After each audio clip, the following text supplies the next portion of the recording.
This is Karen with newclevelandradio.net, and it is time for Avoid the Maze. You are special. Now, most of us don't seek to be special, but sometimes that's how we show up. It's by the choices we made, our compassion that we extend forward. This podcast highlights individuals, parents, teachers, mentors, caregivers, people who never asked for recognition, but found themselves becoming part of the beacons for support. My guest today is Dennis Quinn, and he is up very early this morning. He's on the far west coast of the United States, and I'm in the Midwest. So 9 o'clock my time is 6 a.m. his time. So kudos for that. But Mark's been on a journey, and I wanted him to share that with us because not all of us realize there are others out there who may need a guiding hand. So, Dennis, how did you get involved in Big Brothers and volunteering? I got involved. Actually, the impetus from it came when I was younger and watching TV and commercials. They had commercials for Big Brothers and Big Sisters, and joining that organization. And I'm second oldest out of nine kids, and my parents were throughout their entire life very involved with us and took great interest in what we were doing and spent time with us. And I told one of my sisters, I said, when I move away from home, I think I'll do that Big Brothers thing.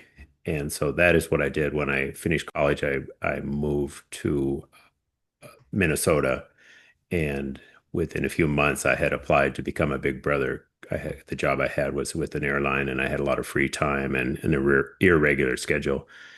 And so I was matched with a 11-year-old boy out in Minnesota that would be in 1980, and we it was a year commitment to see him a couple times a month, and so that was a commitment that I made, and we ended up spending 4 years together of doing things together. And when I moved then to Seattle, when I transferred to Seattle, I kept in touch with him, and we kept a long-term relationship. I was his best man when he got married and godfather to his son, and all through his life, we have been friends. Unfortunately, he passed away last November in a traffic accident, and so then and from that, then and when I was living out in Seattle, eventually in about 1991, I applied to be a Big Brother for a second time, and in that match, I was matched with a 7-year-old boy who had been in and out of the foster system and was being adopted by his foster mother, and that adoption was finalized probably 3 months after I met him. And he had a bundle of disabilities, some that affected his speech, some that affected his physical abilities, but just the sweetest little kid that you'd ever meet. And his adoptive mother at that time had said what she was looking for was somebody to help him and help him learn boundaries, and so that's what I did. And when I first met him, I thought this is a really unique situation, and someday I'm going to write a book about this. I didn't know what we were going to be doing or anything like that. And it turned out to be a 13-year journey with him from the time we were matched until 13 years later he passed away. And that whole journey was really unique, and it was really profound, and it had profound effect on me and my understanding of life and Sure. what I could do and what I couldn't do with somebody as far as helping them out. And so it was a great experience. And then this past year, I was involved with a lunch buddies program where individuals would meet with a 6-year or 7-year-old first grader, and we had lunch with them twice a month, and that was unique. This kid has more energy than I had encountered in my life, so that I'll probably be involved with that next year, whether it'll be with him or if in a different situation.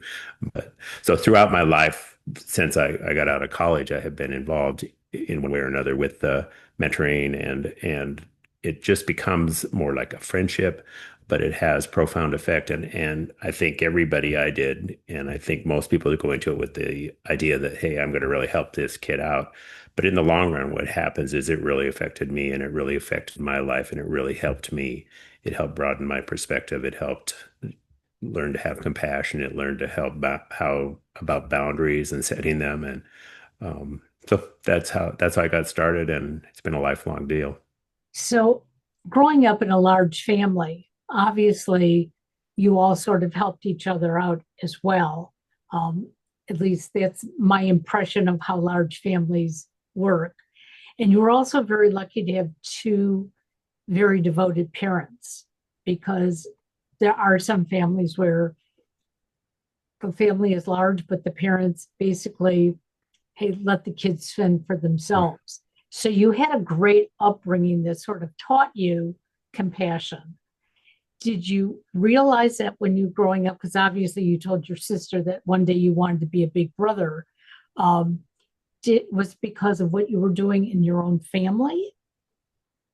It would probably be that would be a good description of it. And also because of the connection I had with my brothers and sisters, we were really good friends, and our parents were there. And it just for us, seemed normal that to have 9 kids. Nobody had their own bedroom. You all shared bedrooms. You fought a lot. You fought with different ones, so you were never really fighting really intensely with the same one. And Right. we loved each other and had a lot of fun and tormented our parents, I think, throughout their entire lives. And that all of that blended together into understanding that people are important and it's fun to have friends and just we had been I realized that we had been lucky to have that situation. And when here's somebody like my first little brother, who it was just him and mom all the time, that was a real unique situation to go into, and it taught me a lot. When I was 11, I was probably saving money to upgrade my bicycle from whatever money I earned. He at that age was doing a paper route and was helping his mother pay the rent. And so those are way different, way different, Sure. backgrounds in that, but meeting them and hanging out together with them was a lot of fun. And I think, and I know it helped him. I know that having be a part of his life was pretty tremendous for him and also for me. And I'm still in touch with his mother and his children and in Minnesota. So when you volunteer to be a big brother, do you have to go through any kind of screening or training? Or is it, oh, I volunteer and you're going to match me and away we go? In the 80s, it was more, we'll have a little brief background look at you here, and then we'll match you with somebody, and the mother has the final say whether you and this kid can be matched because they'll know all about you. And it was pretty hands off.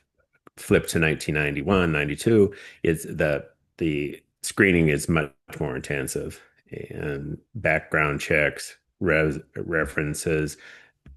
I think there was probably a total of 6 hours with interviews with a caseworker covering every aspect of your life, and and then they make a decision whether you're you know somebody that can be matched. And at that point, they look through their waiting list, or they work the kids they're working with, and they will introduce the tell the mother about you. And then the mother and I met together. And if we both decided to go forward with it, then we met the kid with the caseworker and the mother there. So it was more and more follow up too, as far as what was going on in the match. The kids, depending on what needs they have, and that they can usually, I think, make a pretty clear match of this is what we're going to do. The last part, the lunch buddies thing, because it was a on site at the school match, it wasn't as intense going back there. Still did the background check and the references, but it didn't have the 6 hours of interview and a home visit and all that stuff that a one-on-one out in the community would have. And there's So always a waiting list for volunteers. And I'm sure. there's always waiting. Are are there restrictions what you can or cannot do with, the child that you're working with? Yes, there are. I mean, in the 80s. I think that you look at the thing, and one of the first things was you cannot let your little brother drive a vehicle or that. And I taught him how to drive. We went out one afternoon, and you know, his mother was very, whatever you guys want to do, I trust you, and taught him how to drive. And then I get a call from her when I get home. Hey, how are your nerves? But there are some restrictions in that, and they try to keep it as they try to keep the commitment steady, to keep it pretty routine, pretty scheduled, and but you have a great degree of flexibility. And the agency itself would schedule different events, sometimes group events, sometimes they would have tickets to different things that you could do. And you keep in pretty good touch with your caseworker as far as what you were up to. And they would also check with the mother and also the kid, in the same consistent schedule, just to make sure things are on track. So you mentioned that there's a waiting list. They need volunteers. And I do remember also in the 60s and 70s seeing, advertisements for Big Brother. And now it's Big Brother and Big Sister, which is nice to know. But we don't hear a lot about that anymore. It's almost like it's in the background, like we don't need it. And I think in some cases we need it more today than we ever have, because even with two parents in the home, sometimes there is still that lack of need for our kids. So is it difficult to apply for something like this, or is it people just are not aware? It's a combination of both. I think the Big Brother agency, I don't speak for them, but I've noticed they've had some commercials. They had some NFL commercials with in the Super Bowl, the I am important, and it was players, and it was also littles that were from the agency. Yeah, and being a nonprofit, they don't have unlimited funds. But they do that, and some of it is word of mouth. A lot of it is word of mouth. The fact, I think, that it is a commitment, that it's easy to say, I'll do that someday, Yeah. when now would be an appropriate time to do it. And that is kind of the message I try to get out, is it does take time. It does take a commitment, but my experience has been that was good for me. In 1980, when I was matched, I was flying for an airline, and a lot of people who I started with, we had real irregular schedules, and a lot of people were transferring bases here or living here and flying in for that. And I think it provided me stability in that, okay, I have this commitment that I had made, so I got to stay right here and work around that. And that is an important thing, that for them, the kid, and it's also an important thing for the mentor, because you're making a commitment, you're honoring the commitment, and so that is a thing. And also the I think Big Brothers has made a good choice to go into some other programs like the lunch buddies, where it's not that huge of a commitment, or they have programs in high school like tech programs and that, where they do it on site, and those sort of things, where you can still have a relationship with the kid and meet them, and they can have somebody that they can depend on, and but it exposes them to different things, and it's not as of the solid commitment of every 2 weeks we're going to go out for Sure. a couple hours. Yeah. And I'm assuming, especially if you are dedicated like you are, you're probably learning as much from the kids as they're learning from you. Tell, tell me some of the things that maybe you have learned from the kids that you've worked with. my my second little brother being handicapped, and that I learned patience beyond belief. He was a very slow moving kid, and so you didn't schedule a lot. You learned to we're going to do this, and we're going to do it slow and steady and real patient. I learned about how important the help he was getting at school was, how seeing his mother advocate for him, his adopted mother advocate for him and getting him into these programs, how that really helped him, and how necessary it was for them all the time. Then he, in our story, and that's what I wrote the book about.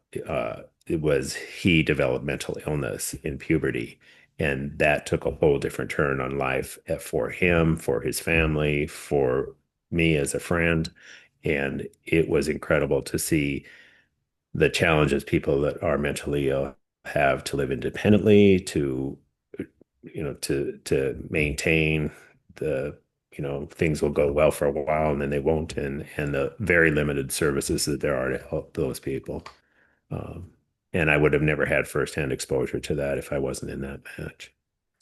Were you and his mother aware that he was going through these changes and that it truly was a mental illness?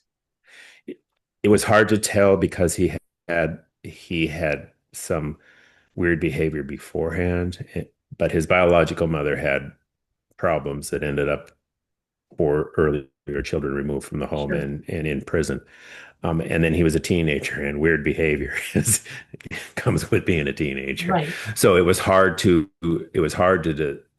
determine whether that was something bigger than what it was. And as it gradually developed, it got to the point where things started happening where it made it dangerous for him to continue to live with his adopted mother. And at that point, you saw more stuff that was, okay, this is really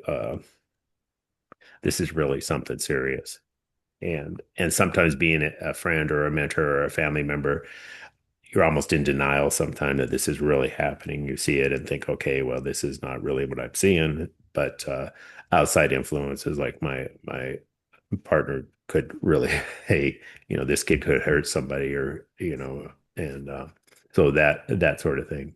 But all of that, by being exposed to it, you see what it is, and you also meet the people who are caring for folks like that can't care for themselves. And in those people, meet some of the greatest angels in the world, because those people are really, really making it possible for those people to exist. Well, and that's one of the reasons I do this segment of Avoid the Maze, because I don't think any of us go out looking necessarily to be caregivers. I think it just tends to happen for many of us because of someone we know or something that we have seen in our life. And we say, hey, I want to help make a difference.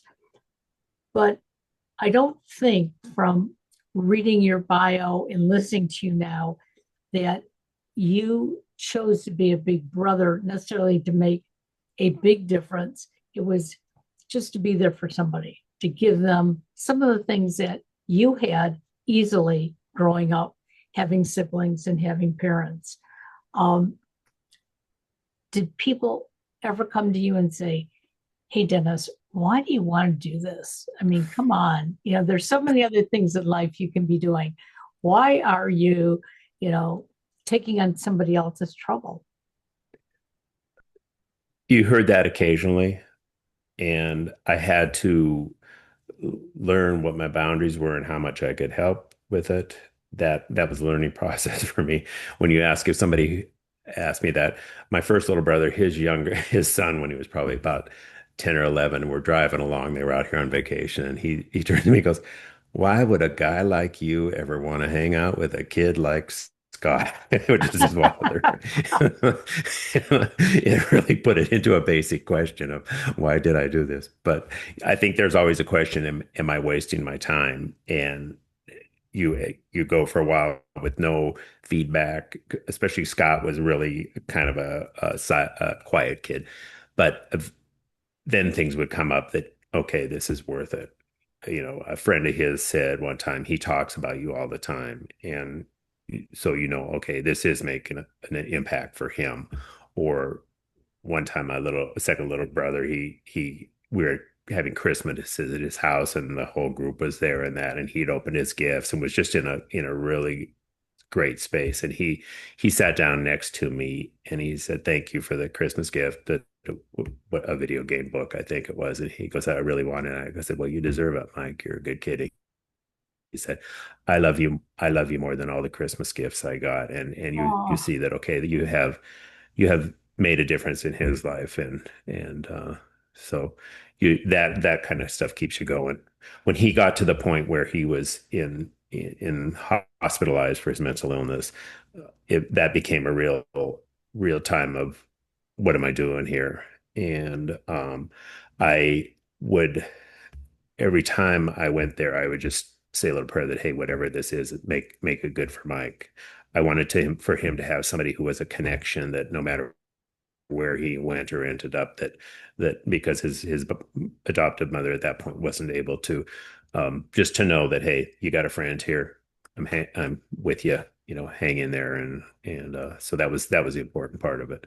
It says I heard a woman one time talk about she did with juvenile offenders. She would meet with them, and she said she didn't have any answers, she didn't have any magic wand, she didn't have a fix, but what she had was a ministry of presence, of showing up. And that is pretty much what this operation is. you Sure. you show up, and you be consistent, and you be an example that, hey, there's other people doing other things, but they can still show up for me. So tell us about your book. The book is called Stick Figures, A Big Brother Remembers, and it is a memoir of the time I met Mike, from the time I applied to it was 13 years later. The stick figures comes from when I first met him. I gave him a calendar the very first day because they told me he had transitioned. So I made this calendar and gave it to him where we could write down when we were going to get together the next time. So he would be able to have visual reminder of that. And Right. what ended up happening was when we would come home from a match, we'd sit down on the couch with his adoptive mom and talk for a while, and he would get his calendar, and we would not only put when we're going to get together the next time, but I would draw these little two stick figures in the calendar box of the day that showed what we were doing, whether we were biking or whether we were swimming or what we were doing. And that became, and each year I'd give him a new calendar there at Christmas because that was the time we met. And he, over the period of 3-4 years, we had pretty much a little stick figure history of what we had done for all those times. And then when he moved from the home and was moved different places, those calendars got lost. So I entitled the book Stick Figures, A Big Brother Remembers, because of that, and then because it ties in at the end too. But that journey follows from when we were prior to being matched, to some of the fun stuff we did on the early part of it, to his mental illness and how that have affected me, and how it played out.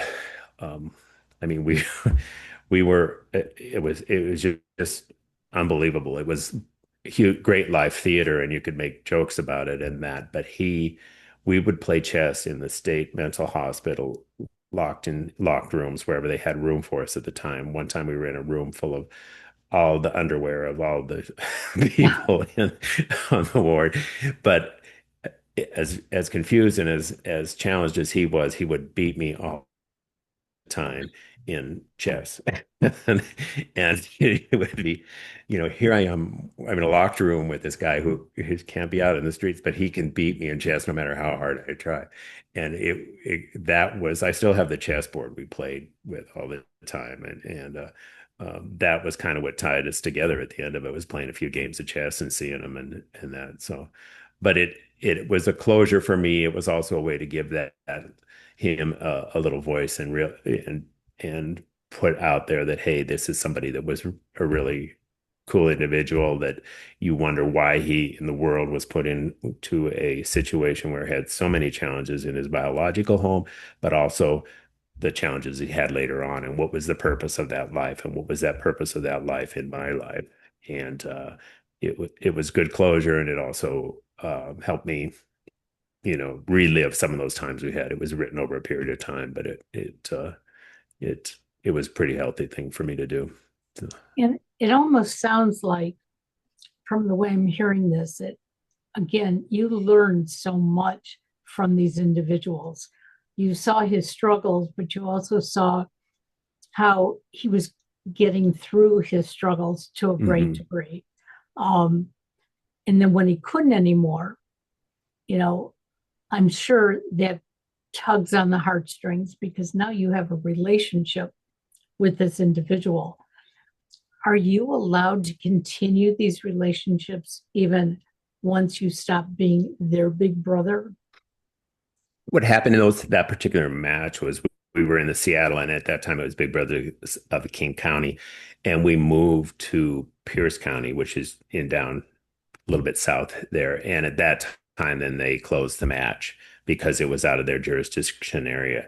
And what they Big Brothers did, and they offered to Mike and also to my partner's little brother the ability to be rematched, and Mike with somebody else, and we had told the mothers that, hey, we are willing to continue doing this and work with them and that. And both of the mothers were all for that. But I remember Mike asking Nate, the other little brother, one day, "Are you going to get a new big brother?" And Nate just looked at him and said, "Are you crazy? We have got it so good with these guys. There's nobody that's going to be better than them." So they both continue to work with us. Nate is now 39, and he's coming down next weekend, I think, and him and his wife come down sometimes and hang out with us, and it's a pretty good deal. But So, and my partner met him when he was 7, or at the same time that I met Mike, so it's been a long-term journey with them. so this is basically a family affair because both you and your partner are big brothers. Right, right. And sometimes you don't, a lot of times you don't see that. It's, one No. person's involved and the other one is sort of on the sidelines watching. So, do the two of you feed off each other when you're helping your little brothers and learn from each other? It was good feedback because like I said, I was in this match and he was removed from it. And he was in that match and I was sort of removed from it. And we would do things together and you could see the differences in how the kids act. Nate was really athletic. Mike was kind of plod along and kind of uncoordinated. And you would do different things together occasionally. But the relationship is between you and that particular kid. And it was a good sounding board all the time because it was there was encouragement. There was also, hey, you got this going on. At times when Mike would run away from places, both Joe and I went out looking for him. So it was really positive to do that. And I think it also helped. It helped his little brother become more compassionate to hang around with Mike. It gave Mike a friend, and they would join us in, going to football games and that. So it was two completely different kids, and to see them interact, they had an interaction too. So it's real positive in that. So, you mentioned lunch buddies, and it's interesting because my mother in law, and God, this probably goes back almost 30 years. Can't believe it's been that long, but she decided to be a lunch buddy at my son's school. And my son was not her lunch buddy, and they did that on purpose. And in the beginning, my son was not very happy about that. It's like, how dare Gran be sitting with that other person? But there was a gentleman who became his lunch buddy. And it's funny how his buddy and his grandmother, when they would leave, they would share information back and forth. But this man he was a great person for my son. Mhm. Um, I didn't even know the program still existed. So that's something that I'm going to look into because I miss having little ones around. So, Uh-huh. like I said, that was over 30 years ago. So my son has grown. This program we had, the first time they had you meet him and they had you eat with them in the cafeteria. Well, it wasn't too long before they shifted that the lunch buddies were going to eat in the library where it's quieter. And my little brother, this kid has absolutely more energy and very no boundaries. And I spent many lunches just sitting there watching him barge around the room. And the program gradually grew, so there were more and more matches at the time. But one time they had eaten, and I look around the room, and every single little girl is sitting there with her lunch buddy at the tables talking. Every single man is sitting by himself, and the boys are all running around the room. And you just, what do I do with this? And then you'd go out to recess and you'd play recess, and that, even that in that scene, I would see this kid stop and be really kind to some other kid that was having a hard time on the playground. And you're like, this kid has a sweet streak in him. He knows how to be compassionate and that. So if you had a lasso and you could catch him and turn that into something. But he's just cute as can be and crazy, Yeah. but yeah. So I'm assuming you plan on doing this for quite a while because it's in your heart. I do this. I'll see where this goes with the lunch buddy. They're going to hopefully have it next year with the same kids. They've asked if you'd still be interested in continuing with the lunch buddy. And then I also do some work that I have done for quite a while over where a recovered group we go over to talk to uh, juveniles that are incarcerated, and that is always a thing where, oh, I don't have any problems with drugs or alcohol, but we were all loaded and we robbed a store kind of thing. So the message there is that there are people out there that in these programs you can find some help. And whether if they don't want to hear, I don't have it, I don't have a problem. I know, but maybe your mom, your parents, or somebody in your family, or a friend or a cousin might need it. So just so that you know it, this is where you can find some help. And that I've done quite a while, and that is a whole different realm. But Sure. it's interesting. And you see a lot of it where a cracked or missing family structure, is at the root of it, at the initial root of it, and people joining gangs and that because they want that connection with somebody, and hopefully even if a few of them see, okay, there are people who come back here and live this kind of life. It has been, since COVID, it has been more long-term stuff of kids that have really, I mean, a lot of people charged with murder and that, and the message, what do you give them for a message? The message is you show up and here there are people who do this, and there are people from all walks of life who do this, and here's a free place you can go to get help, or your friends when you need it. Whether that Love it. message passes or not, it's up to who knows what. But Well, we all have some ability to volunteer. And, I think it's very, very important that we find that little niche because we never know when we're going to need it or someone else that we know is going to need it. So I totally appreciate everything that you're doing. We're going to have all your information in the show notes. And if people want to connect with you, is there a way that they can contact you? sure, on my website, or you can email me through that. It's djquinnauthor.com. And that has my connection number. And then as far as the Big Brother or volunteer operations, you can find those online, and the procedures and more information about that.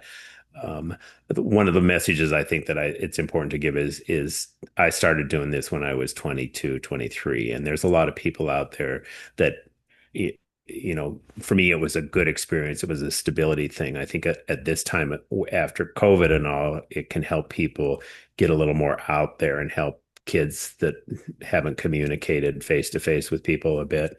And as far as a commitment, they are asking for a year, two times a month, a couple hours. And when you look at that commitment, if you take the time we spend on our phones, it's nothing. Absolutely. You so are so so right. that way I would encourage anybody that to do it because it's good for you and you get more out of it than the kid does. And you